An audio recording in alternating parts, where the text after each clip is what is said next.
Officer. Magandang umaga, Mr. Witness, Ginoong Mawil. Wamil po. Wamil. Magandang umaga po, Your Honor. Yes. Nabanggit nyo sa inyong testimonya kahapon at nung isang araw na yung tinatawag na supporting documents, kasama dyan ay either sales invoice o official receipts. Tama? Yes po, Your Honor. Okay. Let me backtrack a bit. 10 years kang nasa ICFAO, tama? Yes po, Your Honor. Almost 10 years po. Okay, without mentioning the agencies, ilang agencies na gobyerno ang na-audit mo tungkol sa confidential funds? Marami na po. Pag sa NGAs po, parang nasa 30 plus na po yung na-audit ko. And sa LGUs, marami na rin po. Hindi ko na po mabilang kung ilang agencies na po yung more na-audit. than 30. Yes po, Your Honor. Okay. Sa mga ahensya na ito, 30 ahensya, masasabi mo ba na nire-require din yung liquidation ng official receipts at ng sales invoice? Yes po, Your Honor. Kasi yung requirement po ng circular ay ini-enforce po namin sa lahat ng agencies na ina-audit po namin. So sa 2022, from December 21 to December 31, ilang sales invoice o kaya official receipt ang kasama dun sa mga liquidation report? Wala po sinabit sa amin, Your Honor. Ni isa.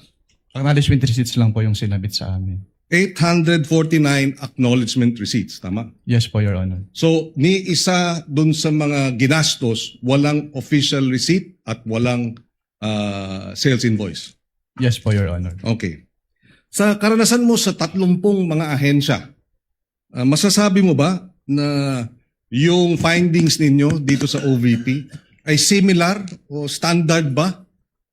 O nangyayari rin yung ganong walang official receipt at walang sales invoice sa mga liquidation? Yes po, Your Honor. Since sina-apply naman po namin uniformly yung provisions po ng Joint Circular 2015-01. As in, puro AR ang sinasubmit ng ibang ahensya? May mga agencies po na nagsasubmit naman ng OR po. So, sa experience mo dun sa December 21 to 31, masasabi mo bang standard practice yan ng iba pang mga ahensyang iyong na-audit? Hindi ko po siya masasabing in standard practice since ito po yung kauna-unang beses na puro AR po yung sinamit sa amin. So, first time sa iyong 10 years na puro AR lang at walang sales invoice at walang official receipt. Opo, at ganun po kadaming AR kaagad yung sinamit. At 125 million, no? Na walang sales invoice at walang official receipt. Yes po, Your Honor.